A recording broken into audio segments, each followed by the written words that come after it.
So guys, sana gutom kayo kasi it's Tequila time! So lahat ito ay meat, so actually sakto para sa boys din. Pero yung mga girls na yan, diba? Super meat na sila. So here we have the grilled chicken jerk. Yung spare ribs na ginawa namin ni Chef kanina, and then yung burger nila. Wow! So let's start by yung chicken. Try ko yung rice nila. Kasamang rice, tapos parang may homemade, parang may salsa and like a pesto sauce, if I'm not wrong. At actually, lahat ng pagkain nila dito pwede pang share. Kasi ang laki ng mga portions, diba? Ito, my gosh, diba? pang 5 na tao. Thank you. Mag-order ka na lang ng extra mashed potato or rice. So, pwede itong place pang office, with your office mates, pang birthday. Your barkadas. Diba may isang space nila dito, sobrang parang intimate. So, you can rent out the whole thing. I love the chicken. You can really taste the coal or the, parang kung yung grill. Diba? Yung sauce. Masarap rin with rice. Ako, I'm saving myself for the Yung mashed rice na potato. bagay. Mas masarap yung may sauce. Let's see. Okay. Chimichurri sauce. Yun. Chimichurri. sauce. So, ito, hindi ko pwede ma-explain kasi may special rub sila. So, mukhang super lambot. Wow. Oo. Yun. And wow. Oo nga, super lambot niya. Diba? Hiwain mo lang, hindi ka niya panihirapan. It's really tender. It slides off really easily, the bone. Oo. Parang may apple. I can taste apple and cinnamon. Sobrang juicy yung spare ribs nila. Or is that pineapple? Parang mas apple. Sarap ng sauce. Yung mashed potato nila, hindi yung nagtitipid. Di ba minsan regular. yung mga restaurants, they put so much milk or whatever. Hindi mo na lasan yung potato. Ito, really can taste the butter and the potato. At may chunks pa rin. Gusto ko yung chunks na potato. Makakagat mo pa rin yung potato. Yeah. So good. Let me taste the coleslaw. Very American.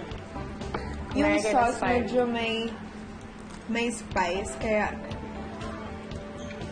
bagay din sa mashed potato and spare ribs. Burger time. I'm really a meat lover.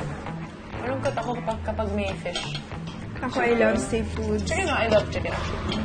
Ang laki rin yung burger nila. Siguro, pwede na to for 2, for 3. Tsaka may egg sa taas, no? May egg Sa pa. loob pala. Burger is always a good thing to have anytime. Actually, lahat nandun. May carbs, may meat, protein, carbs, vegetables.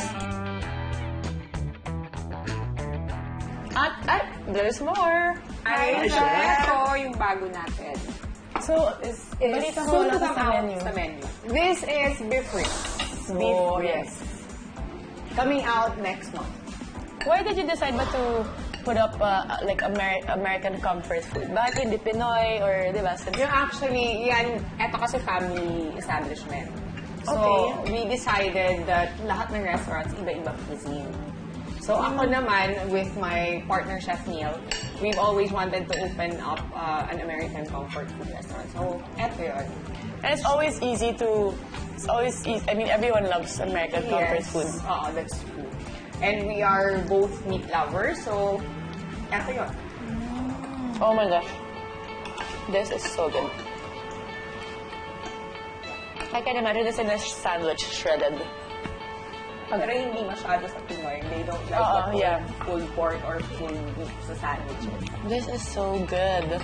Actually, it's nice kasi sa lugar na to, I don't know if you guys went around, but so may wine place sila, may dessert, there's like 2 coffee places, may Pinoy, may pangpasalubong pa. Yes. And you can cross-order. So, all the restaurants, if you stay here, if you want to order Japanese food, you can order from them. That's a We nice have their concept. menus here. Wow, I didn't know that. You heard that. Okay, thank you so much. Thank you also. Thank you for coming. Thank you. Thank you so much. Great food. So guys, ano bang pinaka-favorite nyo na dish ngayon? Even if everything you like, you need to choose one. Ako, I'll go for baby back ribs. Ito lagi ko in-order tuwing meron akong pupuntahan ganitong restaurant? Ako, ito ang pinaka-napusuan ko, yung beef ribs. Sobrang lambot. Ako, beef ribs din. I love the chicken too. Kasi chicken person. Actually, meat person talaga ako. But I think everything was amazing. Tapos, how can you go wrong na comfort food na pang-sharing pa, affordable pa, and kung hindi kayo mahilig sa meat, they have other things on the menu as well. So, para sa akin, TNT ito. Try nyo to! Kain pa more. Oh, I love the chicken. Gusto ko yung grilled.